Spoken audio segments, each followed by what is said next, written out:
नमस्ते विद्यार्थी मित्रांनो, आपण क्लायमॅटॉलॉजी पाहतोय आणि क्लायमॅटॉलॉजीमध्ये आपण natural regions of the world हा टॉपिक पाहतोय आणि ह्या टॉपिकसाठी आपण जे बुक रेफर करतोय ते certificate of physical geography by Goh Cheng Leong. तर बरेच विद्यार्थी रेफरन्स बुक्स विचारतात, तर दर व्हिडिओमध्ये मी ते सांगितलेलं आहे जो रेफरन्स बुक आहे ते, किंवा मग त्या PDF पण टेलिग्राम चॅनलवर टाकलेल्या आहेत, ऑलरेडी सांगितलेलं आहे. तर माझी थोडीशी तब्येत थोडंसं डाऊन असल्यामुळे मी एक तासाचे व्हिडिओज करेन. 1 तासामध्ये साधारण 2 आपण क्लायमॅटिक रिजन्स वगैरे घेऊ शकतो आणि आपल्याकडे ते डिस्प्ले करताना मे बी 2 व्हिडिओ एकत्र करण्याचा किंवा 2 वेगवेगळे प्ले करण्याचाही थोडंसं प्रयत्न करता येईल. तर या अगोदर आपण इक्वेटोरियल रेन फॉरेस्ट डिटेलमध्ये पाहिलेला आहे, जिथे की 200 सेंटीमीटर पेक्षा जास्त रेनफॉल होता. मरीन आणि मान्सून क्लायमेट पाहिलं होतं, जिथं की 175 सेंटीमीटर आणि 150 सेंटीमीटर रेनफॉल होता. पूर्ण ट्रॉपिकल एरिया आपण कव्हर केलेला आहे, ज्याच्यामध्ये की हा सनलाईट भरपूर असतो असा. नंतर सुडान टाईप क्लायमेट पाहिलं होतं, जिथं 75 सेंटीमीटर रेनफॉल असतो. ऑन एन एव्हरेज सांगतो मी हे, याच्यापेक्षा कमी किंवा जास्तही असतो. आणि मग डेझर्ट्स पण पाहिले होते, की डेझर्ट्समध्ये 10 ते 15 सेंटीमीटर रेनफॉल आपण पाहिला होता. कुठले कुठले डेझर्ट्स आहेत, त्याचे 3 रिझन्स काय आहेत, हॉट जर डेझर्ट्स असतील तर, आणि कोल्ड डेझर्ट्स असतील तर ते कुठे आहेत, त्याचे काय काय रिझन्स आहेत वगैरे, आपण सगळ्या गोष्टी डिटेल ह्या पाहिलेल्या आहेत. आज आपण जो पाहणार आहोत आता, तर ह्या ट्रॉपिकल एरियाच्या बाहेरचा एरिया पाहतोय. म्हणजे साधारण ट्रॉपिक ऑफ कॅन्सर आणि कॅप्रिकॉन पासून पोल्सकडे जाताना त्या हेमिस्फिअरमध्ये साधारण 66.5 अंशापर्यंत, किंवा जर आपण ढोबळमानाने विचार केला तर साधारण हे 30 डिग्री ते 60-65 डिग्री पर्यंत नॉर्थ आणि साऊथ दोन्ही हेमिस्फिअरमध्ये असा एरिया पाहणार आहोत, ज्याला की आपण टेम्परेट किंवा समशीतोष्ण एरिया म्हणणार आहोत. आता ह्या टेम्परेटमध्ये सुद्धा आपण पाहतोय, की ह्या टेम्परेटमध्ये हा जो एरिया असणार आहे ए मार्क केलेला, हा सूर्याच्या जवळ असणार, कारण सूर्य इकडे आहे. मॅक्झिमम सूर्य ट्रॉपिक ऑफ कॅन्सर पर्यंत वगैरे येतोय, तर याच्या वरती येत नाही आता सूर्य. मग तरीही हा जो एरिया आहे तो सूर्याच्या त्यातल्या त्यात जवळ आहे, आणि बी हा जो एरिया आहे तो त्यातल्या त्यात सूर्यापेक्षा ए च्या कंपॅरिझननी सूर्यापासून थोडा दूर आहे, आणि म्हणून ह्या ए एरियाला आपण वार्म टेम्परेट म्हणतो. म्हणजे टेम्परेट तर आहेच आहे, पण त्यातल्या त्यात हा थोडासा वार्म आहे, गरम. आणि बी एरियाला मग आपण कूल टेम्परेट म्हणू शकतो, कारण याच्यापेक्षा थोडंसं कूलर क्लायमेट्स असतील असं. तर मी मागच्याही काही लेक्चर्समध्ये बोललो होतो, की त्या रिजनच्या डिस्क्रिप्शन व्यतिरिक्त कुठल्या रिजनला अजून कुठल्या पर्यायी नावाने ओळखलं जातं, हे पण माहीत असणं गरजेचं आहे. आजचा जो आपण टॉपिक पाहणार आहोत, मेडिटेरेनियन क्लायमेट किंवा भूमध्य सागरी हवामानाचा प्रदेश. कारण हा जो भूमध्य सागर आहे इथे युरोप आणि आफ्रिकेच्या मध्ये, तो सगळ्यात मोठा एरिया आहे ह्या क्लायमेटचा, आणि त्याच्यावरून त्याचं नाव पडलेलं आहे, तो भूमध्य सागर जे आहे ते. आणि यालाच मग आता काय म्हणतो आपण ऑलरेडी हा एक जे चित्रात दाखवलेला आहे आपल्या, तर एक आयडियल कॉन्टिनेंट म्हणून गृहीत धरतोय. आणि मग कुठून वारे कसे वाहत आहेत, एका आयडियल कॉन्टिनेंट असा जर गृहीत धरला 0 पासून 90 पर्यंत, तर कसं राहील हे अंदाजे आपण पाहतोय. त्याच्यामध्ये हा मेडिटेरियन टाइप क्लायमेट म्हणजे इथला भाग आहे. आणि यालाच आता आपल्याला माहिती आहे की हा वार्म टेम्परेट आहे, वार्म टेम्परेट. कारण ए आपण आताच बघितलं होतं. आणि वेस्टर्न मार्जिन आहे की ईस्टर्न मार्जिन, तर वेस्टर्न मार्जिन आहे, आणि म्हणूनच याला वार्म टेम्परेट वेस्टर्न मार्जिन असंही म्हणू शकतो. वेस्टर्न मार्जिन म्हणजे हा. आता वार्म टेम्परेट ईस्टर्न मार्जिन म्हणजे हा चायना टाईप येऊ शकतो, आणि मधला जो आहे तो वार्म टेम्परेट कॉन्टिनेंटल येणार. म्हणजे तर हे नावं पर्यायी लक्षात ठेवणं गरजेचं आहे. तर आज जो पाहणार आहोत आपण मग हा भूमध्य सागरी हवामानाचा प्रदेश असं याला म्हणू आपण. आणि इथला जो भूमध्य सागर आहे, तर त्याच्यामध्ये आपण पाहतोय कंपॅरेटिव्हली की सगळ्यात जास्त एरिया कव्हर केलेला आहे. पण अदरवाईज हा सगळ्या कॉन्टिनेंटमध्ये अंटार्क्टिका सोडून हे क्लायमेट दिसून येतं. जसं की हे नॉर्थ अमेरिकेमध्ये पण तो मार्क केलेला दिसतोय किंवा साऊथ अमेरिकेमध्ये दिसतोय, आफ्रिकेमध्ये दिसतोय. आफ्रिकेमध्ये खरं तर साऊथ म्हणजे सदर्न आफ्रिका पण दिसतोय आणि नॉर्थ आफ्रिकामध्ये पण आहे तो किंवा ऑस्ट्रेलियामध्ये पण आहे. आणि इनफॅक्ट जर तुम्ही हा भाग बघितला, तर हा एशियाचा भाग आहे. म्हणजे टर्की, लेबनन, सीरिया,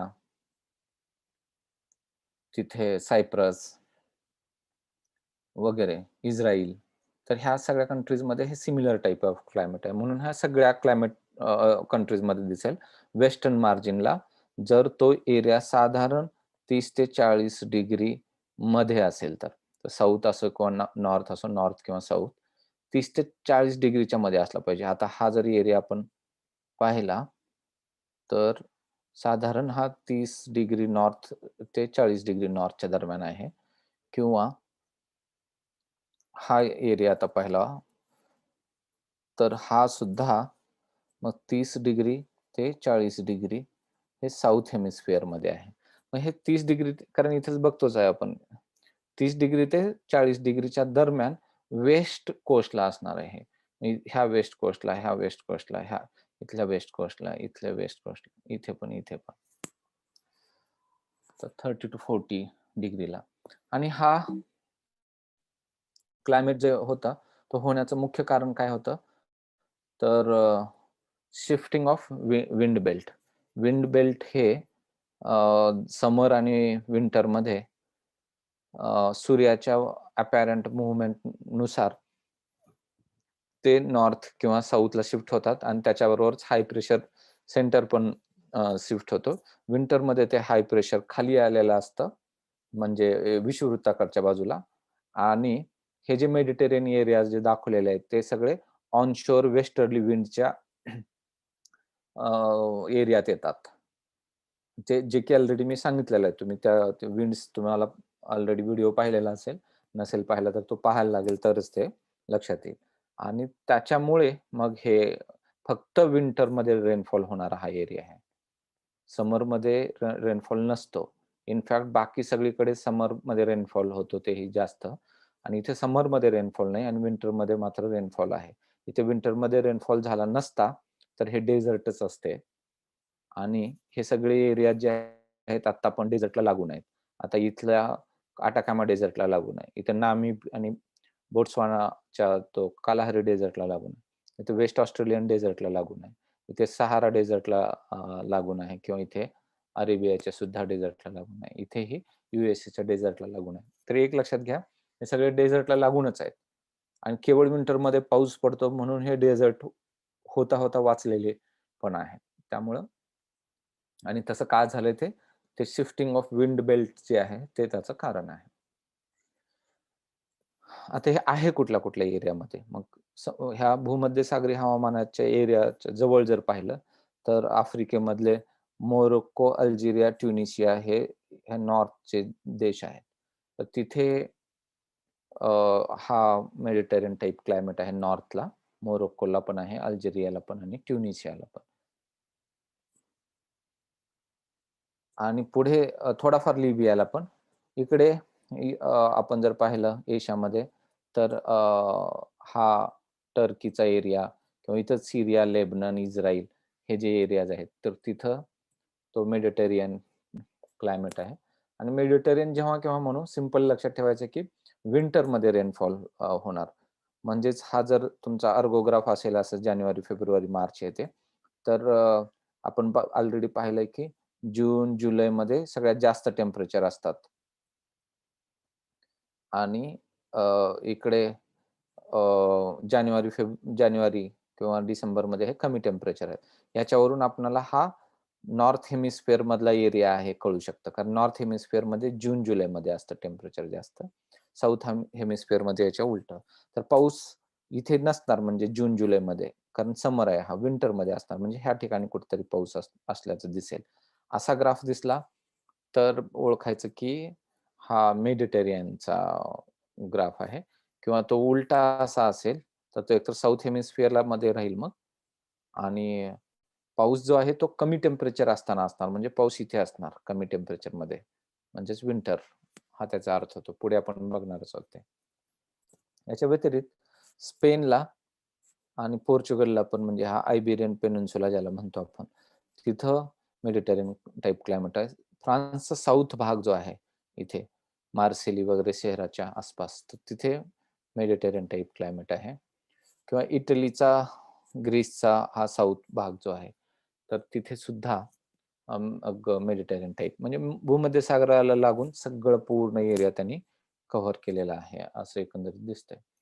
USA मध्ये मग बघितलं तर सेंट्रल कॅलिफोर्निया ज्याच्यामध्ये की लॉस एंजेलिस, सॅन फ्रान्सिस्को, सॅक्रामेंटो त्याची कॅपिटल कॅलिफोर्नियाची, हे सगळे शहरं येतात. कॅलिफोर्नियातला मध्ये लॉस एंजेलिसलाच म्हणजे जवळच त्याच्या लॉस एंजेलिस शहराच्या हॉलिवूड आहे. हॉलिवूड म्हणजे तिथे मूव्हीचं शूटिंग होतं आणि मूव्हीचं शूटिंग होण्यासाठी स्काय क्लिअर लागतं. जर मूव्हीचं शूटिंग झालं आणि मध्येच रेनफॉल वगैरे सुरू झाला आणि तो स्टोरीचा पार्ट नसेल तर ते अडचण होऊ शकतं. म्हणून असे प्लेसेस खास करून शोधल्या जातात की जिथं स्काय क्लिअर आहे. म्हणून मग जास्त इथं हे मेडिटेरियन टाइप क्लायमेट कारण समर पूर्ण ड्राय असल्यामुळे ढग नसतं आणि क्लिअर स्काय असतं. शूटिंगला सोपं जातं. म्हणून मग त्या ठिकाणी शूटिंगसाठी म्हणून चूज केलेला एरिया आहे आणि तो हॉलिवूड प्रसिद्ध आहे तसा. मग डेझर्टच का नाही करत? तर मग डेझर्टमध्ये मग पाणी मिळणारच नाही. म्हणून मग निदान विंटरमध्ये असलेलं पाणी आणि ते तिथं आल्हाददायक क्लायमेट असतं.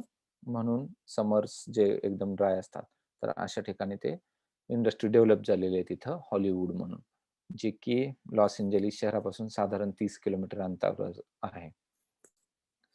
ह्याच्याबरोबर हे सेंट्रल चिली, हे चिलीचा जो एरिया आहे सॅन्टियागो, तर इथे पण हे मेडिटेरियन टाइप क्लायमेट आहे.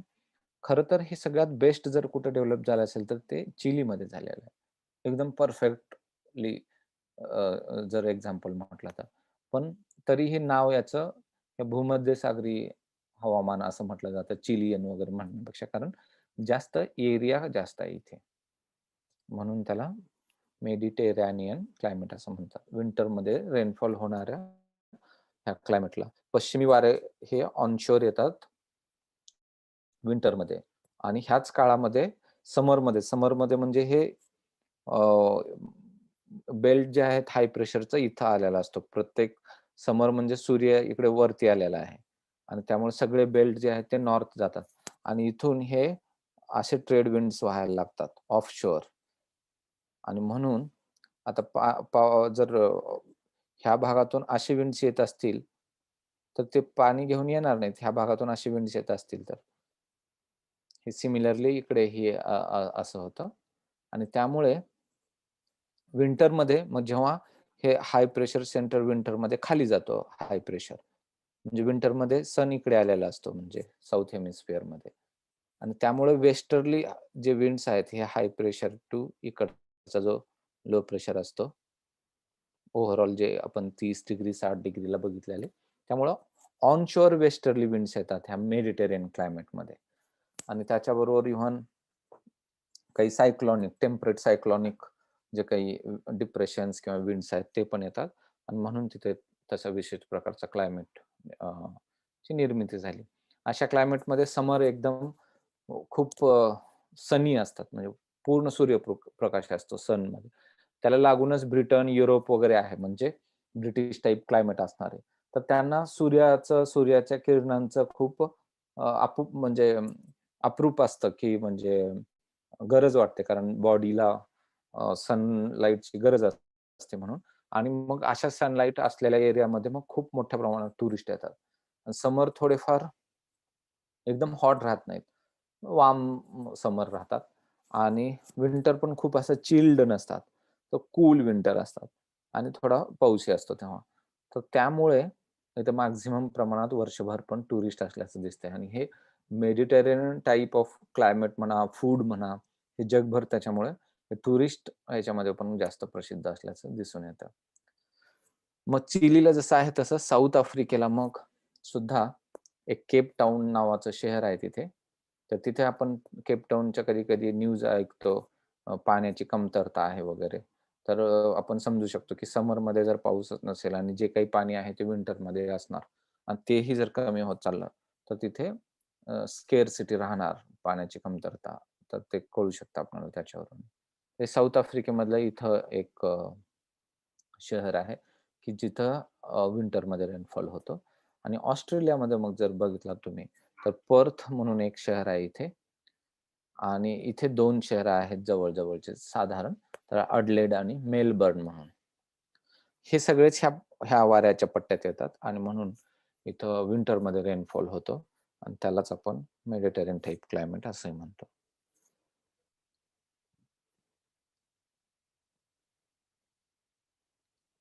ह्याचं इम्पोर्टंट कॅरेक्टरिस्टिक्स काय?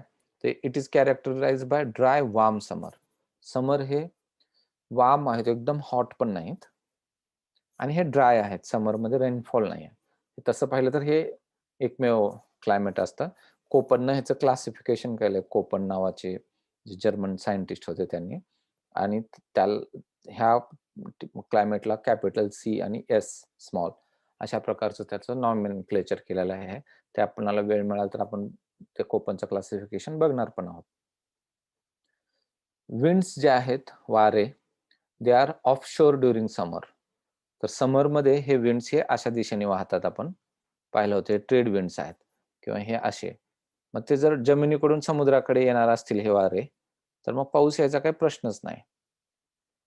आणि rainfall is in winter because of onshore westerly. मग विंटरमध्ये हे खाली जेव्हा हाय प्रेशर सेल गेला, तर असे हे सगळे वेस्टर्ली येत असतात. मग वरती पण पाऊस पडतो, त्याचबरोबर खाली पण पडतो. इथं वरती पण पडतो, त्याचबरोबर खाली. अशा पद्धतीनं वेस्टर्ली विंड्स हे ऑनशोर असतात विंटरमध्ये आणि त्याला लागूनच जो वरचा भाग असणार आहे, तिथे वर्षभरच पाऊस पडणार असं मग समरमध्ये पण आणि विंटरमध्ये. कारण हे वर्षभर वारे असणारच आहेत. इथे मात्र ऑनशोर आणि ऑफशोर विंड्स जे आहेत समर आणि विंटरमध्ये चेंज होतात. म्हणूनच ह्याला आपण मेडिटेरियन टाइप म्हटलंय. बेसिक कॉज काय जर विचारलं ह्या क्लायमेटचं तर शिफ्टिंग ऑफ विंड बेल्ट्स. वाऱ्याचे जे बेल्ट्स आहेत किंवा ते मग हाय प्रेशर आणि लो प्रेशरचे बेल्ट्स आहेत, ते सूर्याबरोबरच ते शिफ्ट होत आहेत. तर ते मेन याचं कारण आहे. ह्याच्यावरती क्वेश्चन हे विचारलेला आहे. शिफ्टिंग ऑफ विंड बेल्ट हे मेन कारण आहे मेडिटेरियन क्लायमेटचं. हे it is best developed in Chile, but it has great extent around Mediterranean Sea, so it is known as Mediterranean type climate. तसं पाहिलं तर चिलीमध्ये सगळ्यात बेस्ट डेव्हलप झालंय. तरीही नाव भूमध्य सागरावरून पडलं कारण जास्त एरिया तिथे कव्हर आहे. इथलं क्लायमेट जर पाहिला तर सुदिंग क्लायमेट आहे. एकदम बेस्ट वाटणारं क्लायमेट आहे. खूप सनशाईन आहे, अबंडंट सनशाईन. सनशाईन लोकांना लागतं. आता ट्रॉपिकल एरियामध्ये आपल्यासारखे जे राहतात, त्यांना सनशाईनचं एवढं कौतुक वाटत नाही कारण ऑल टाईम आपल्याकडे सनशाईन असतं. पण जे युरोपमध्ये वगैरे नॉर्थ साइडला राहतात, त्यांना सनशाईन मिळणं बॉडीला वगैरे, तर ते गरजेचं वाटतं आणि जिथं सनशाईन खूप जास्त आहे, तर त्याचं खूप त्यांना कौतुक असतं. आणि विंटर पण माईल्ड आहेत, म्हणजे सिव्हिअर विंटर नाही आहेत. सहजच म्हणजेच मग हे मस्ती एकदमच असं टुरिस्ट सारखं, पिकनिक सारखं करण्यासाठी म्हणूनच हे सगळे एरियाज प्रसिद्ध आहेत. म्हणून पार्टीज आणि हॉटेल्स आणि टुरिस्ट सेंटर्स हे इथे मोठ्या प्रमाणामध्ये डेव्हलप झालेलं दिसतंय आणि हे फूड पण आपण ऐकत असतो मेडिटेरियन टाइप फूड वगैरे हे सगळीकडे प्रसिद्ध त्यामुळेच जास्त आहे. This climate experiences hot dusty winds of Sirocco which originate in Sahara Desert. या सहारा डेझर्ट मधून खाली इकडून येणारे मेडिटेरियनकडे जाणारे जे विंड्स आहेत ते मेनली सिरोक्को नावाने आहेत. त्यांना लोकली काही ठिकाणी वेगवेगळ्या नावाने पण ओळखलं जातं. जसं की इजिप्तमध्ये त्याला खामसीन म्हटलं जातं. लिबियामध्ये त्याला जिबली म्हटलं जातं. तर हे विचारलेलं पण आहे हे खामसीन आणि सिरोक्कोची पोझिशन कुठे आहे ते. तर ते माहीत असणं गरजेचं आहे. ह्याला ना तर हे सहारा वाळवंटाकडून इकडे जात असल्यामुळे त्याच्यामध्ये डस्ट वगैरे सहारा वाळवंटातले मिक्स होते आणि ते कित्येकदा ते डस्ट आणि इकडं भूमध्य सागर क्रॉस केल्यानंतर त्याच्यामधून मॉइश्चर पण कॅरी करतात ते वारे सिरोक्को नावाचे. एकतर ड्राय आहेत सहारा डेझर्टमधून निघताना. त्याच्यामध्ये वाळू मिश्रित आहे तसं. आणि पुढे जाऊन मॉइश्चर पण मिक्स होतं आणि पुढे जाऊन जेव्हा कोस्ट येतं युरोपचं, मग इटली, ग्रीस आणि तिथं जेव्हा रेन होतं, तर ते थोडंसं लालसर कलरचा रेन होतो. कारण त्याच्यामध्ये ते मिक्स पण आहे ते धूळ वगैरे आणि त्याला ब्लड रेन म्हणतात मग. ब्लड रेन तसा कलर असल्यामुळे पण. मग हे ह्या वाऱ्यांमुळे होतं सिरोक्को. सिरोक्को हे लोकल विंड्स आहेत आणि ते हॉट पण विंड्स आहेत. पण याच्या बरोबरच फ्रान्समध्ये रोन व्हॅली म्हणून आहे ह्या ठिकाणी साधारण. तर नॉर्थ कडून साऊथला त्या रोन व्हॅलीमधून येणारे मिस्ट्रल नावाचे असे एकदम थंड वारे आहेत. ते कधी-कधी ते खूप फास्ट पण वाहतात ते थंड वारे आणि त्याचबरोबर बोरा नावाची पण विंड्स आहेत इकडे एड्रियाटिक सीमध्ये म्हणजे इटलीच्या ह्या भागात. इथे जिथं जुना युगोस्लाव्हिया जिथं होता त्या. हा सी म्हणजे एड्रियाटिक इथला. तर बोरा इथं तुम्हाला दिसतं हे नाव. बोरा नावाचे जे वारे आहेत ते पण तसेच थंड वारे आहेत आणि त्याची पण स्पीड बऱ्याचदा म्हणजे 100 किलोमीटर पर आवर पेक्षा जास्त होते कधी-कधी. मग 100 किलोमीटर होणं म्हणजे झाडं उलमडून पडतात. तर खूप जास्त स्पीडने वाहणारे थंड वारे ते पण थंड वारे. कारण हे पण नॉर्थने येतात, ह्या नॉर्थ साइडने आणि ते मिस्ट्रल पण नॉर्थने येत होते आणि त्यामुळे हे थंड वारे आहेत हे पण लक्षात ठेवा. रेनफॉल जर बघितलात तर काही-काही ठिकाणी 50 सेंटीमीटर वगैरे आहे डेझर्टच्या साइडला. थोडं मग नॉर्थ साइडला वगैरे बघितलं ब्रिटिश टाइप क्लायमेट ज्याला म्हणू आपण. त्या साइडला बघितलं तर ते 100 सेंटीमीटर वगैरे वाढतं. कधी-कधी हे साउथ हेमिस्फिअर, नॉर्थ हेमिस्फिअरमध्ये डिफरन्सेस असतात त्या-त्या ह्याच्यानुसार, एरियानुसार आणि म्हणून थोडे डिफरन्सेस आहेत तसे. पण ऑन एन एव्हरेज आपण हे गृहीत धरू, की इथे 80 सेंटीमीटरचा रेनफॉल हा पडतो. आतापर्यंत आपण मग बघितलं होतं, की रेन फॉरेस्टमध्ये 200 सेंटीमीटर आपण गृहीत धरला होता हा पाऊस. मरीन टाइपमध्ये मग 175, मान्सून टाइपमध्ये 150, आपण सुडान टाइपमध्ये 75 सेंटीमीटर आणि डेझर्टमध्ये साधारण 10 ते 15 सेंटीमीटर. तशा पद्धतीने आता मेडिटेरियन टाइप जर म्हटलं, आपण 80 सेंटीमीटर वगैरे साधारण हे म्हणजे कोणाचे कुठल्यापेक्षा कोणाला जास्त पडेल, कमी पडेल याची कधी-कधी क्वेशन विचारलेले आहेत.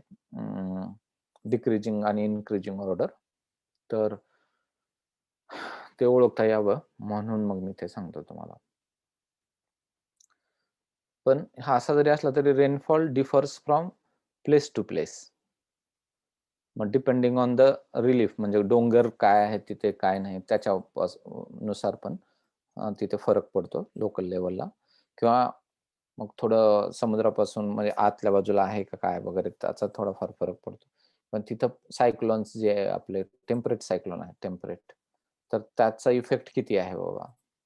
टेम्परेट सायक्लोन जर असेल, तर त्या ठिकाणी जास्त पाऊस पडेल. टेम्परेट सायक्लोन जर कमी येत असतील एखाद्या ठिकाणी, तर तिथं कमी राहील. अशा प्रकारे ते थोडासा रेंजचा फरक काय आहे, तेवढ्या रेंज.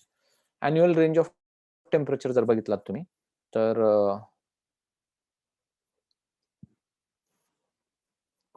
विंटर टेम्परेचर जर बघितलं अव्हरेज तर 7 डिग्री वगैरे दिसेल तुम्हाला आणि समरचे जर अव्हरेज टेम्परेचर बघितलं तर 27 डिग्री. म्हणजे तसंही पाहिलं तर समर म्हणजे खूप हॉट नाहीत हे पण कळतंय. आणि विंटर पण एकदम चिल्ड नाहीत. 7 डिग्री अव्हरेज असणं म्हणजे खूपच नॉर्मल विंटर आहेत असं म्हणजे खूप जास्त थंड नाहीत. एकदम -30 डिग्री वगैरे असं नाही किंवा इकडे 35 डिग्री समर असं नाहीये.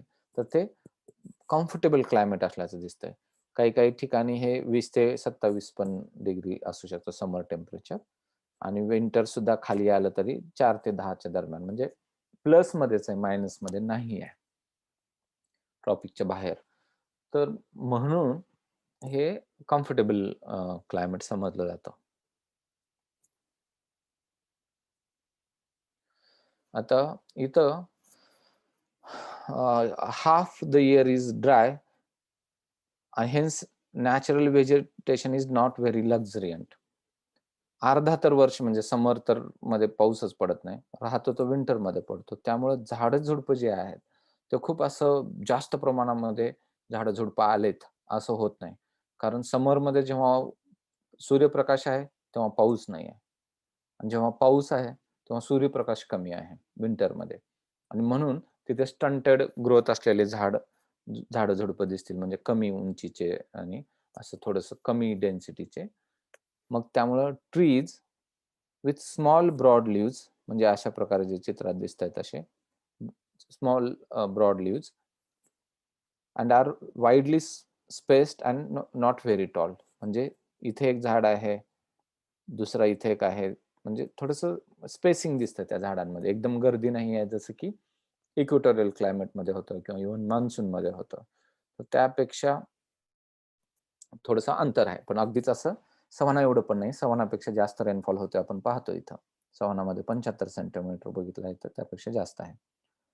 पण अ, खूप जास्त उंच पण नाही आहेत झाडं. असं बऱ्यापैकी अ, श्रब ज्याला म्हणू आपण, बुटके झाडं अशा प्रकारे आहेत. कारण काय? In summer sunlight is there, but there is no water. कारण समरमध्ये पाऊस पडत नाही. In winter water is there, पाऊस पडतोय म्हणून. पण सनलाईट इज व्हेरी लेस, कारण ते विंटरमध्ये सूर्यप्रकाश कमी येतो आणि म्हणून तिथं प्लांटची ग्रोथ जी आहे ती थोडं लिमिटेड राहिलेली आहे. हे दिसतं त्याच्यात. अशा प्लांट्सना जिथं पाणी वाचून राहण्याची सवय असते. मग डेझर्टमध्ये पण असणारे, हे डेझर्टपेक्षा बेटर आहे तेवढंच. पण मग ह्याला झेरोफायटिक प्लांट्स म्हणतात. हे आपल्याला माहिती आहे, ते पाणी वाचवणारे तशा प्लांट्सला. आता व्हेजिटेशनचे कॅरेक्टरिस्टिक्स, फॉरेस्टचे जे कॅरेक्टरिस्टिक्स आहेत, तर त्याच्यामध्ये बघा, in many areas due to man's interference in forest किंवा डिप्लिशन किंवा overgrazing, the original woodland degenerate into scrub vegetation. जे अदरवाईज जर त्याच्यामध्ये इंटरफेअर केलाच नसता मानवानी, तर मे बी वेगळं फॉरेस्ट राहिलं असतं. पण माणसाचं इंटरफेरन्स त्या फॉरेस्ट मधला, जनावरं जास्त चारण्याची पद्धत किंवा फॉरेस्ट डिप्लिशन होणं इतरही काही कारणांमुळे, तर त्याच्यामुळे इव्हेंच्युअली सध्याचं जे व्हेजिटेशन दिसतंय, तर ते मोठे झाडं वगैरे तसं न दिसता स्क्रब व्हेजिटेशन असतं. आणि स्क्रब म्हणजे काय? तर vegetation consisting of stunted trees and bushes other plants growing in arid region. म्हणजे जसं की थोडंसं वाळवंटात वगैरे असणारे जे प्लांट्स टाइप आहेत किंवा एकदम असे छोटे-छोटे झाडं-झुडपं, खुरटे झाडं-झुडपं, खुरटं हा शब्द आपण बऱ्याचदा यूज करतो. तर ते खुरटे झाडं-झुडपं ज्याला म्हणतो ते असतात स्क्रब. म्हणून ओरिजिनल फॉरेस्टला त्यांनी त्या स्क्रबने रिप्लेस केलेलं आहे सध्या, ह्या सगळ्या भानगडींमुळं. आणि असे जे स्क्रब व्हेजिटेशन आहे, ते वेगवेगळ्या एरियात वेगवेगळ्या नावाने ओळखलं पण जातं. यू-पी-एस-सीला वगैरे अगोदर असे क्वेशन विचारलेले आहेत. जसं की फ्रान्समध्ये ह्याला मॅकिस म्हणतात. तर कॅलिफोर्नियामध्ये ह्याला चॅपॅरल म्हणतात. तर हे एक इम्पोर्टंट नाव आहे त्यातल्या त्यात. एक नाव जर लक्षात ठेवायचं म्हणलं तर कॅलिफोर्नियामधलं हे चॅपॅरल नाव लक्षात ठेवा. बाकी हे मॅचिया किंवा मॅकिया म्हणता येईल याला इटलीमध्ये किंवा मॅली म्हणून ऑस्ट्रेलियामध्ये आहेत. तर हे कुठले आहेत हे प्लांट्स हे नक्की किंवा हे स्क्रब व्हेजिटेशन त्याचे रिजन्स आणि हे जोड्या-जुळवामध्ये वगैरे विचारू शकतात. तर त्या दृष्टीनं ते तयारी ठेवता येईल. त्यातल्या त्यात ते चॅपॅरल कॅलिफोर्नियाचं लक्षात ठेवायला हवं. व्हेजिटेशन जे फॉरेस्ट आहे ना, त्याचे कुठल्या-कुठल्या स्पेसीज असतात इथं जर आपण हे बघितलं, तर साधारण ह्या दिसतात. Very few species are evergreen, few are deciduous आणि few other are bushes and shrubs. त्याच्यामध्ये काय-काय प्रकार आहे बघा. एव्हरग्रीन म्हणजे सारखं ग्रीन असणारे काही आहेत स्पेसीज. दुसऱ्या काही-काही आहेत की जे पत्ताझड होणाऱ्या पानझडी वृक्ष, डेसिडियस तसे पण आहेत आणि काही बाकीचे जे आहेत ते म्हणजे ते छोटे-छोटे झाडं, फ्रुटे झाडं-झुडपं अशा प्रकारचे आहेत. ऑस्ट्रेलियामध्ये जर बघितलं तर हे युकॅलिप्टस तर ऑस्ट्रेलियामध्ये सगळ्या क्लायमॅटिक झोनमध्ये सापडतं. वेगवेगळ्या प्रकारचे युकॅलिप्टस आहेत. म्हणजे निलगिरी आपल्याकडे पण बघतो. महाराष्ट्रात पण निलगिरी सापडतं आणि अगदी कर्नाटकमध्ये निलगिरी आपलं कर्नाटक आणि केरळ, तामिळनाडूची बाउंड्री असलेला जो निलगिरी पर्वतरांग आहे, तिथे निलगिरी सापडतात. आणि तिथे एवढ्या मोठे-मोठे आणि उंच असतात की बस. आपल्याकडे ते छोटे पण असतात. म्हणजे अशा वेगवेगळ्या क्लायमॅटिक झोनमध्ये कदाचित हे युकॅलिप्टस सापडताना दिसतात. म्हणजे तिथे तर आहेतच ऑस्ट्रेलियामध्ये असं. पण जारा, केरी असे हे प्लांट्स आहेत. हे ऑस्ट्रेलियाचे स्पेसिफिकेशन असलेले हे प्लांट्स आहेत हे मेडिटेरियन टाइप क्लायमेट मधले पण. कॅलिफोर्नियामध्ये थोडासा जास्त पण पाऊस असतो ह्या इतरांच्या कंपॅरिझनने. पण इथे रेड वूड ट्री सापडते. आपण जे इक्वेटोरियल क्लायमेटमध्ये बघितलं होतं, तर ते होतं रोजवूड. रोजवूड ते वेगळं. हे रेडवूड आहे. स्पेसिफिकली लक्षात ठेवा, की रेडवूड ट्री हे कुठल्या क्लायमेटमध्ये सापडतं असे प्रश्न विचारलेले आहेत. तर हे मेडिटेरेनियन क्लायमेटमध्ये सापडतं रेडवूड. आणि हे जगातल्या सगळ्यात उंच झाडांपैकी एक आहे. जगातलं म्हणजे कुठल्याच दुसऱ्या ह्याच्यामध्ये एवढ्या उंच झाड सापडणार नाहीत. इक्वेटोरियल रेन फॉरेस्टमध्ये सुद्धा नाही. जेवढं रेडवूडची उंची आहे. आणि त्यालाच जायंट सिक्वोया पण म्हणतात. खूप मोठा आहे म्हणून. आता नेक्स्ट मी तुम्हाला त्याचा फोटो दाखवतो हे.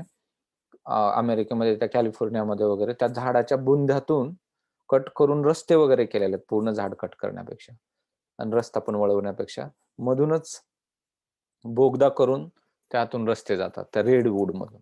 तर ते मेडिटेरियन टाइप क्लायमेट मधलं प्लांट आहे. हे लक्षात ठेवा.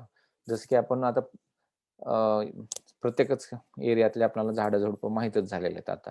डेझर्टमध्ये कॅक्टस असतं. सव्हानामध्ये मग ते acacia, baobabs, bottle tree, elephant grass हे होते सगळे.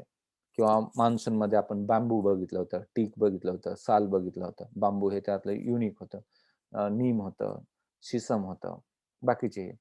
पण मग तेच इक्वेटोरियल क्लायमेटमध्ये जर बघितलात तर एबोनी होतं, महोगनी होतं, रबर होतं त्याच्यामध्ये, रोजवूड आहे, डायवूड आहे, है ना? वेगवेगळ्या ऑर्चर्ड्स आहेत किंवा लिलांग होतं. हे सगळ्या म्हणजे आपल्याला प्लांट स्पेसिस जात आपल्याला सगळे हे कुठल्या क्लायमॅटिक झोनमध्ये कोणते असणार हे माहीत करून घेणं अपेक्षित आहे. आणि त्याचबरोबर जो मी तुम्हाला टेलिग्राम चॅनलवरती तो चार्ट दिलेला आहे.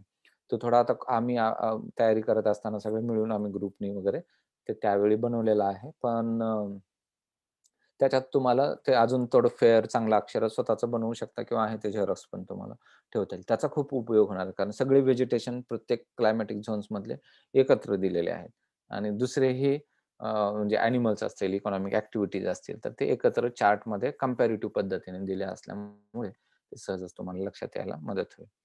ट्रीज जर अजून बघितला तुम्ही एव्हरग्रीन ट्रीज कोणते आहेत, तर हे कॉर्क, ओक. तर आता हे चित्रात दाखवल्यासारखे हे कॉर्क किंवा ओक जे आहेत, तर हे ट्रीज आहेत ते म्हणजे एव्हरग्रीन दिसणारे ट्री असे पण. ऑलिव्ह ट्री हे तिथलं एकदम युनिक आहे. जसं मी म्हणालो की रेडवूड ट्री हे एक युनिक आहे मेडिटेरियन टाइपचं. तर ऑलिव्ह हे पण मेडिटेरियनचं आहे आणि ते ऑलिव्ह ट्री पासून ते असे बीन्स पण म्हणजे ते हे मिळतात फ्रुट्स त्याचे आणि त्याच्यापासून तेल पण आणि भरपूरच अजून टॉपिंग्स म्हणून पण यूज केलेले वगैरे असतात. तर ते बघणारच आहोत आपण. पण हे रेडवूड ट्री म्हणजे बघा. आता हे मानव एवढा जर उंच दिसत असेल, तर किती मोठा आहे रेडवूड हे पण दिसतं. अजूनही तुम्ही जर सर्च केलात तर अगदी त्या बुंध्यातून रोड, रस्ते वगैरे केलेलं दिसेल रेडवूड ट्रीच्या. ते भूमध्यसागरीय हवामानामधले. ह्या मेडिटेरियन टाइपमध्ये तसं वाईल्ड लाईफ म्हणलं ना, हत्ती, घोडे, सिंह हे ते, तर असं काही इथं विशेष काही दिसत नाहीये. ह्या एरियामध्ये. पण मग इकॉनॉमिक ॲक्टिव्हिटीज किंवा लोक लाईफ तिथं कसं आहे बाबा माणसांचं काय? तर ते असं आहे, की हे जे आहे हे सिट्रस फ्रुटसाठी लिंबू वर्गीय जे फ्रुट्स आहेत, त्याच्यासाठी खूप फेमस आहे. म्हणजे त्याच्यामध्ये पर्टिक्युलरली ऑरेंजेस. ऑरेंजेस हे खूप प्रसिद्ध आहेत ह्या मेडिटेरियन टाइप क्लायमेटमध्ये. किंवा olive is the most important fruit crop आणि अदर्स आर ऑरेंजेस.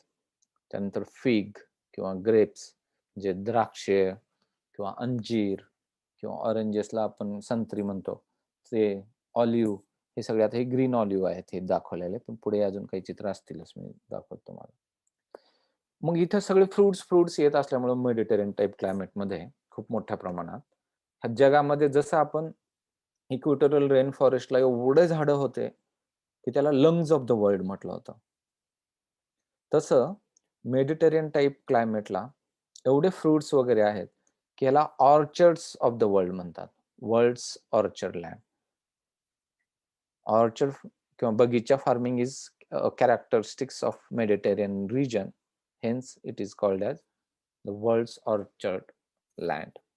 खूप बगीचाच असल्यासारखा, फ्रुट्सचा बगीचा असल्यासारखा मेडिटेरियन टाइप. तसं ग्रासलँड्सला आपण पाहणार आहोत, की त्याला ग्रेनरीज ऑफ द वर्ल्ड म्हणतात. धान्याचं कोठार.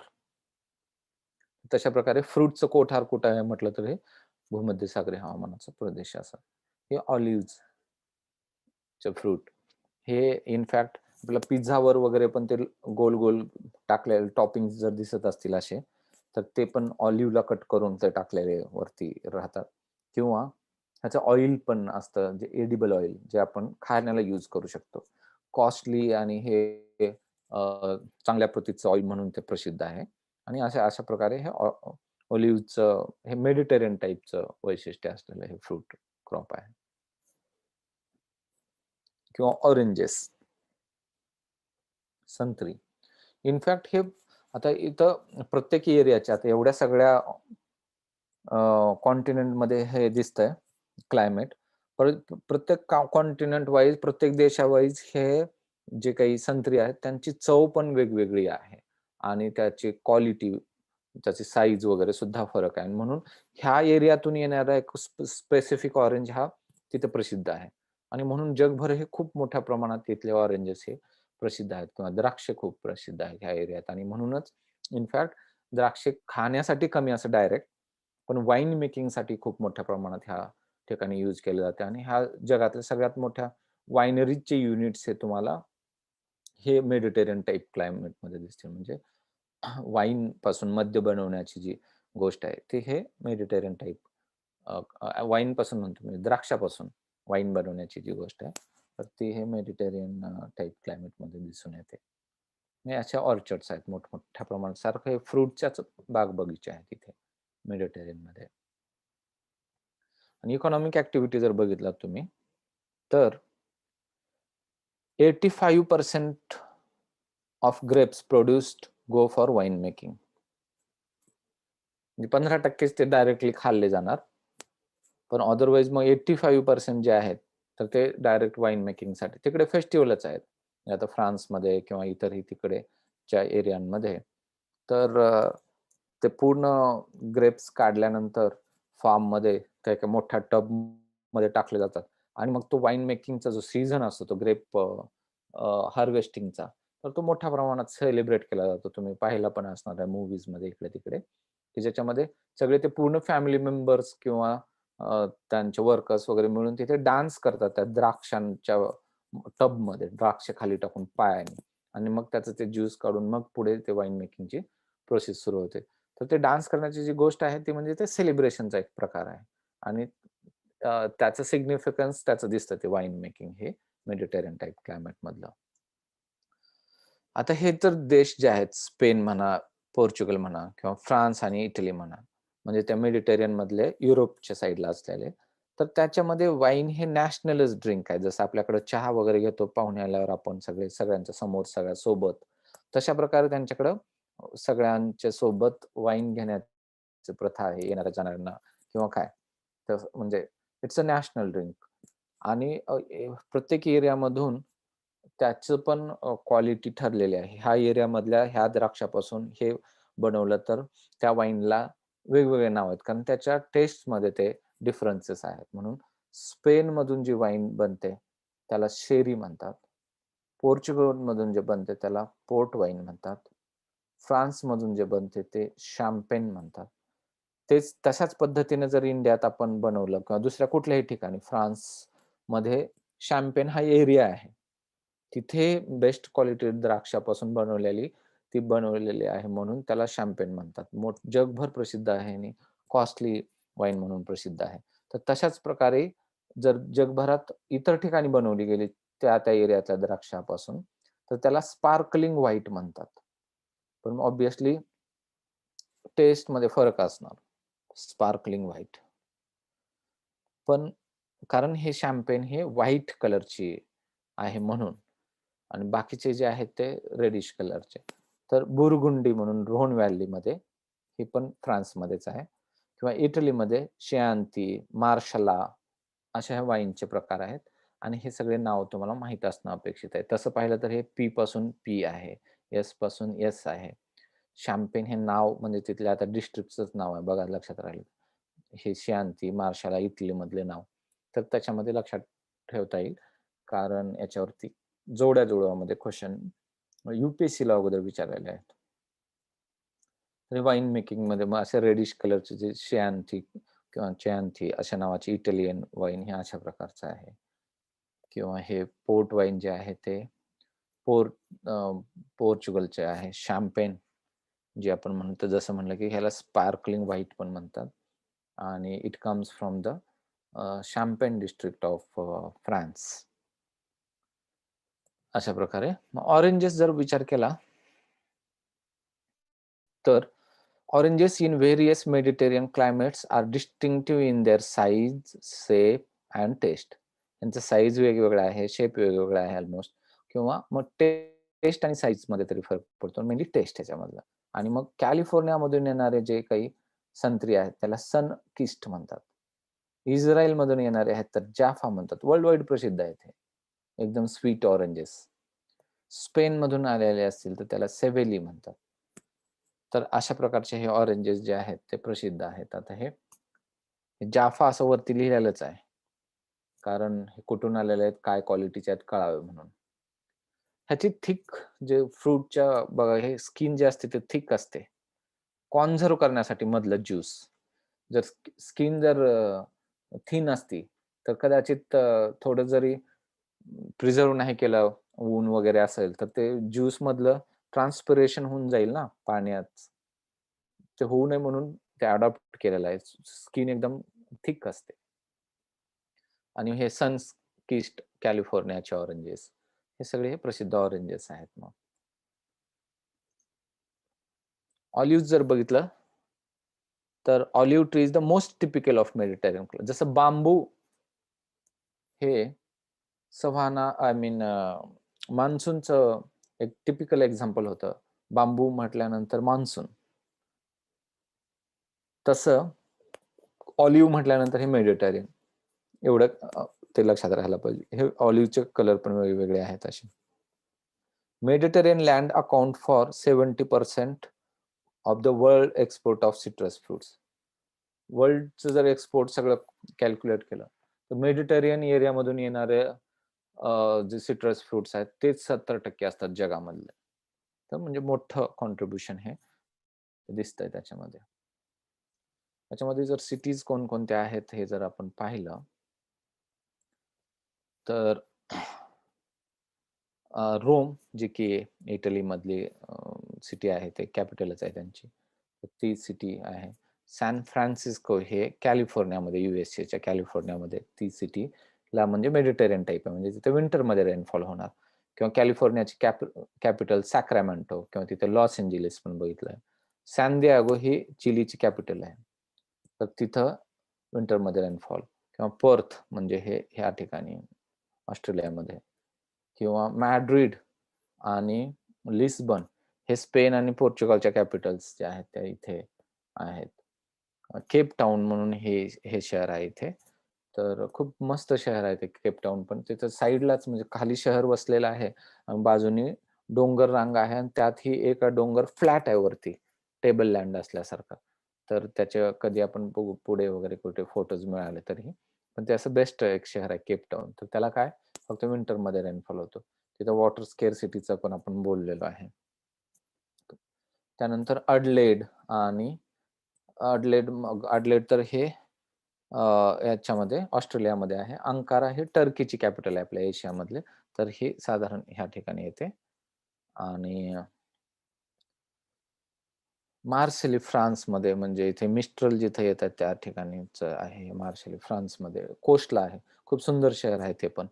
एकदमच सुंदर शहर आहे ते मार्सेली. तर हे सगळे शहर जे आहेत, तर ते मेडिटेरियन टाइप क्लायमेट आहे. पर्थ, रोमचे मी जस्ट 1-2 टाकलेत. पण तुम्ही हे शहर इनफॅक्ट सर्च करून त्याचे फोटोज पण बघू शकता तुमच्या मोबाईलवरती वगैरे, कारण त्याच्याने अजून एक्झॅक्टली आयडिया येईल. शहर पण त्या निमित्ताने माहिती होऊन जाते. अर्गोग्राफ्स जर बघितला, अर्गोग्राफ्समध्ये आपण टेम्परेचर आणि रेनफॉल बघत असतो. तर तुम्हाला लक्षात येईल की विंटरमध्ये रेनफॉल असणार आहे समर पेक्षा. तर आता हा इथं जास्त आहे जून-जुलैमध्ये, म्हणजेच समरमध्ये जास्त आहे असं वाटू शकतं. पण तसं नाही. पहिल्यांदा तर ते समर आहे की विंटर आहे हे याच्यावरून बघायचं. जिथं टेम्परेचर जास्त आहे ज्या महिन्यांमध्ये, ते महिने म्हणजे समरचे. म्हणजे जून-जुलै हे मध्ये टेम्परेचर जास्त दिसतं इथे. म्हणजे हा नॉर्थ हेमिस्फिअर मधला प्लेस आहे. आणि हा उलटा मग साउथ हेमिस्फिअर मधला असणार, कारण जून-जुलैमध्ये कमी टेम्परेचर, जानेवारी, फेब्रुवारी, डिसेंबरमध्ये जास्त टेम्परेचर. हे साउथ हेमिस्फिअरमध्येच असतं.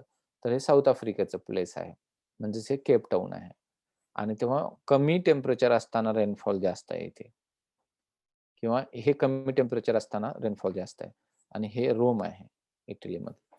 तर त्याच्यावरून पण आपल्याला सहजच ओळखता येऊ शकतं. आणि अंदाजे याचं जर बेरीज वगैरे केला तर 33 इंच आहे. 33 इंटू 2.5 एवढे सेंटीमीटर असतात. तर ते अराउंड 80 प्लस मायनस थोडे सेंटीमीटर येणार आहे. ते 25 आहे इंचेस, म्हणजे 25 गुणिले 2.5 एवढे. तर तुम्हाला साधारण लक्षात येईल की 80च्या आसपास रेनफॉल आहे किंवा 50 ते 100च्या दरम्यान तो व्हॅरी पण होऊ शकतो. तसं तर एक 5-10 मिनिटाचा खरा एक व्हिडिओ आहे हा. मी तर तसं तुम्ही घरीच पाहावं अशी अपेक्षा आहे. पण तुम्ही जर दुसरे व्हिडिओज पाहत बसलात तर त्यात वेळ पण जाऊ शकतो. आणि ते एका ठिकाणी सगळंच ह्याच व्हिडिओमध्ये मिळावं ह्या अपेक्षेने मी आत्ता तुम्हाला हा प्ले करतो. पण मला कळवा तुम्ही मला कमेंट्समध्ये वगैरे, की व्हिडिओ इथं प्ले करणं योग्य आहे, की तुम्ही तुमचं पाहता हे पण.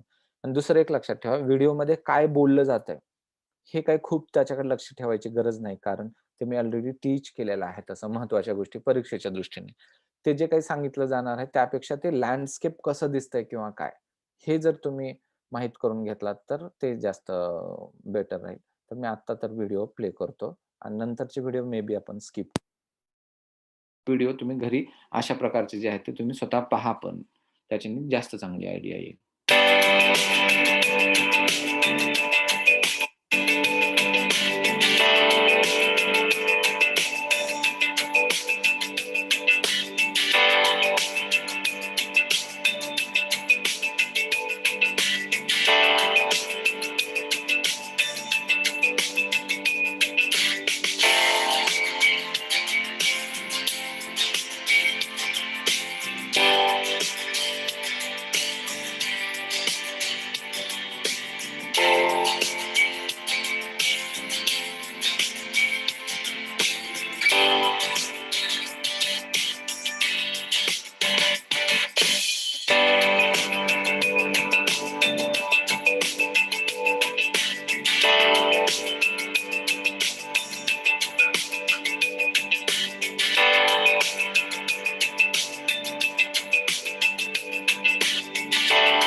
The world's most famous sea.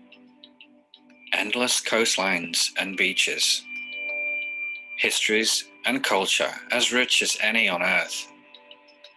Blessed with one of our planet's finest climates, it's the only one with a dry summer and wet winter. But you'd be mistaken in thinking that this sea was the only place where such a climate existed. Copied across 4 other continents, this much desired climate is home to a very famous state, and 3 very different countries far into the southern hemisphere. But in all places, this climate just has one name, the ancient home of the summer sun, the Mediterranean.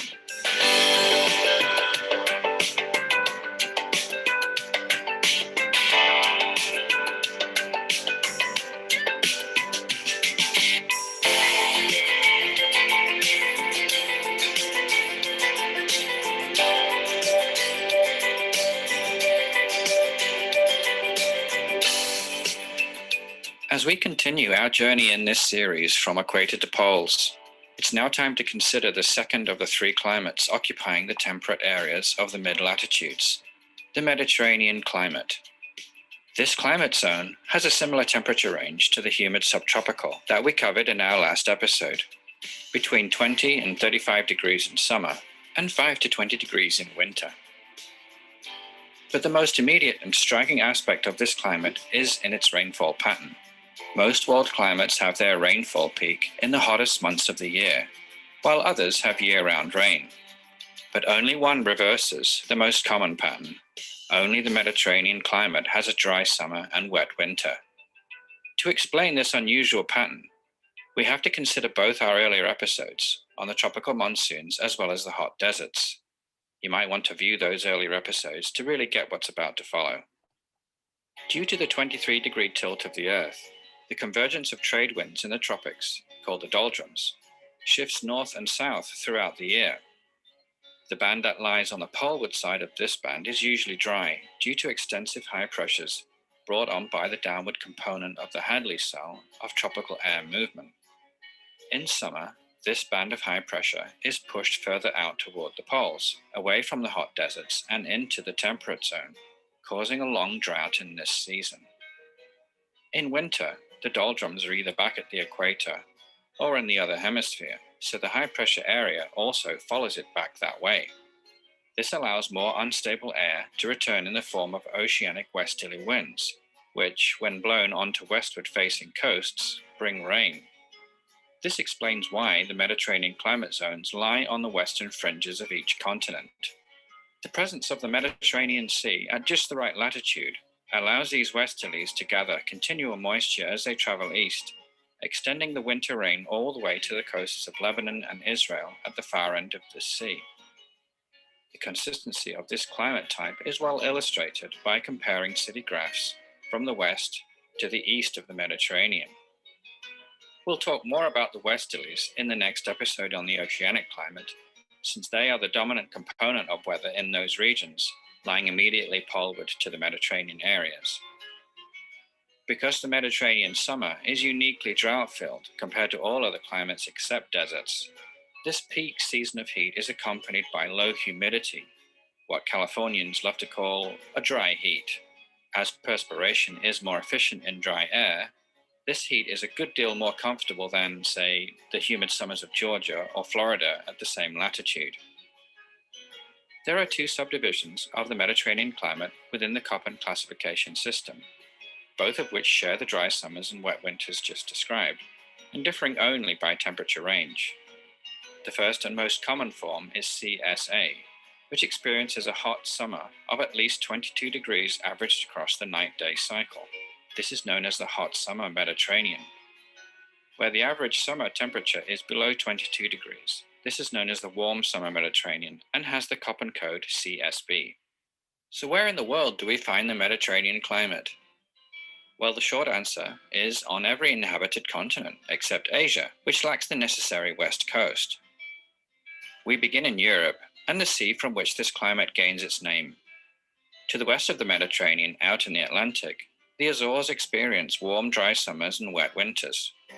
Moving east onto the Iberian Peninsula, we find the cooler CSB variant of warm summers and very wet winters in the north of Portugal and northwestern Spain. Further south, we move into the hot summer CSA variant that Portugal's capital of Lisbon experiences, along with most of Spain and its capital Madrid. In the extensive interior of this peninsula, however, some areas are so dry that they are classed as cool semi-desert. We'll pick these up in a future episode.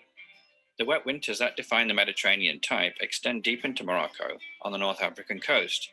And as we move east into the western Mediterranean basin, the entire Algerian coast and northern Tunisia also fall within this climate. All the islands in this area have this climate: the Balearics, Corsica, Sardinia, Sicily, and Malta.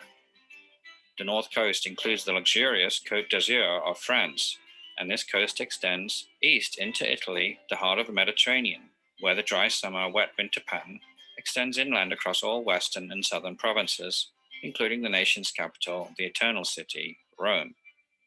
Continuing east across the Adriatic Sea, much of the coast of Croatia and all of Albania are within this climate zone, along with all of Greece, including its legendary capital of Athens, and all of the Greek islands. Now firmly into the eastern Mediterranean basin, we reach the long coastline of Turkey, where the wet winters and dry summers extend well inland, encompassing that country's largest city, the ancient metropolis of Istanbul. Finally, at the eastern end of the Mediterranean, the coast turns south into Syria, Lebanon, and Israel, including the cities of Damascus, Beirut, and Jerusalem. In North America, the entire west coast of the United States comes under the influence of this climate. From the coasts of Washington and Oregon in the north, with their very wet winters, this is the largest area on Earth where we experience the warm summer CSB variant of this climate. As we head south into California, the winters become shorter and drier, the summers longer and hotter, and we have the classic CSA Köppen variant. An exception is San Francisco, which stays much cooler than the surrounding area due to the proximity of cold ocean currents, which often shroud the city in fog. As we reach Southern California and the massive conurbation of Greater Los Angeles, fog and coastal cloud is still present but less common, and summers hotter, especially as one moves further inland away from the cool ocean. The last stops for this climate zone are the cities of San Diego and Tijuana, lying on each side of the US-Mexico border, before the climate gives way to the hot desert of Baja. Moving now into the southern hemisphere and South America, we encounter this climate in the cooler CSB form, worlds away from its namesake, along the mid-coast of that longest of countries, Chile.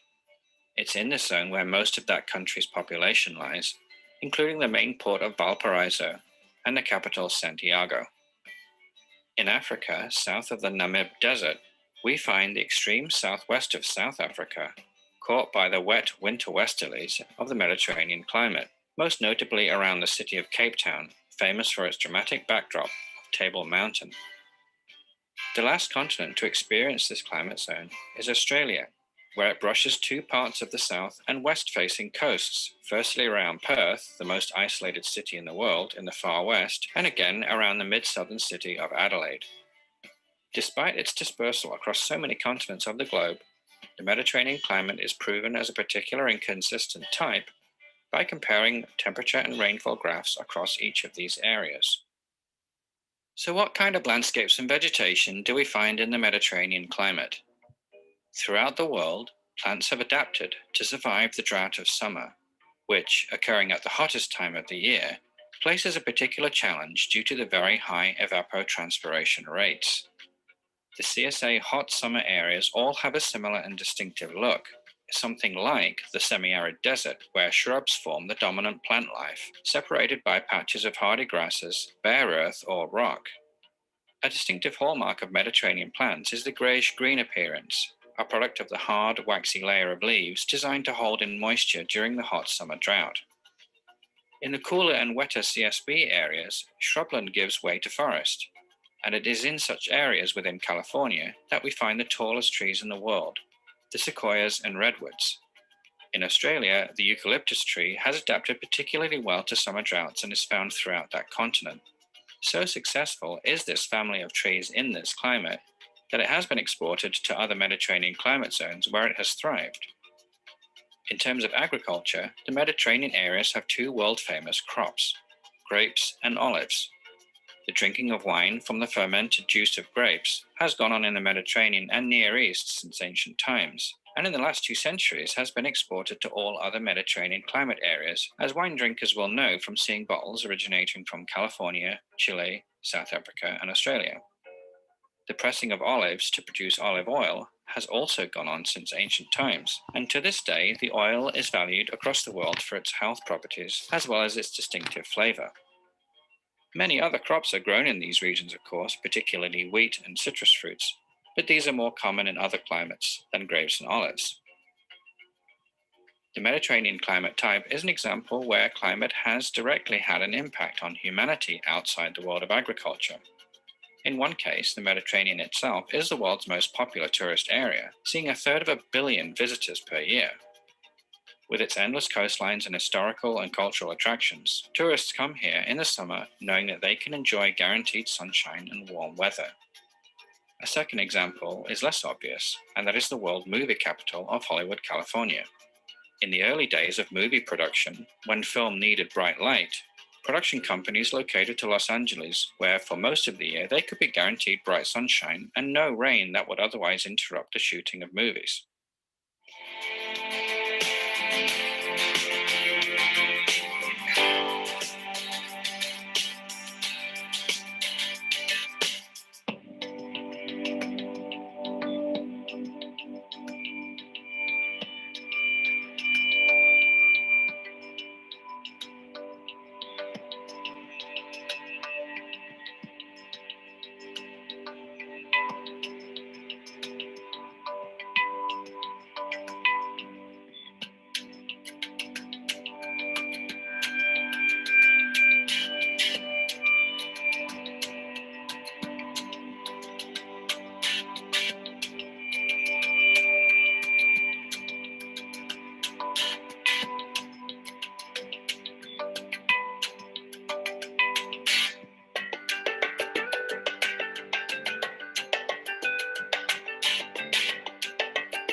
So there you have it, the Mediterranean climate zone, unique in so many ways, and if I may say, my personal favorite, having spent over a decade living in such zones both in Australia and California. If you enjoyed the video, please share with your friends and subscribe to the तर मित्रांनो, मला असं वाटतं की तुम्ही video पाहिल्याने अजून जास्त चांगली क्लॅरिटी आली असेल. त्याच्यामध्ये 10 मिनिट आपले एक्स्ट्रा जरी हे झालं असलं तरी एकदमच बेस्ट त्यामुळे कळेल असं. मी जसं सुरुवातीला म्हणालो की थोडं मला पाठदुखीच्या त्रासामुळे कंटिन्युअसली 2 तासाचे व्हिडिओचं पॉसिबिलिटी नाही, म्हणून हे इथून पुढचे व्हिडिओ साधारण 1-1 तासाचे बनवतो. आत्ता आपण ब्रेक घेऊया आणि नेक्स्ट व्हिडिओ जो आहे तो जे गवताळ प्रदेश आहेत, टेम्परेट ग्रासलँड त्याविषयी मग त्याच्यामध्ये डिस्कस करूया. तर थँक सो मच. थँक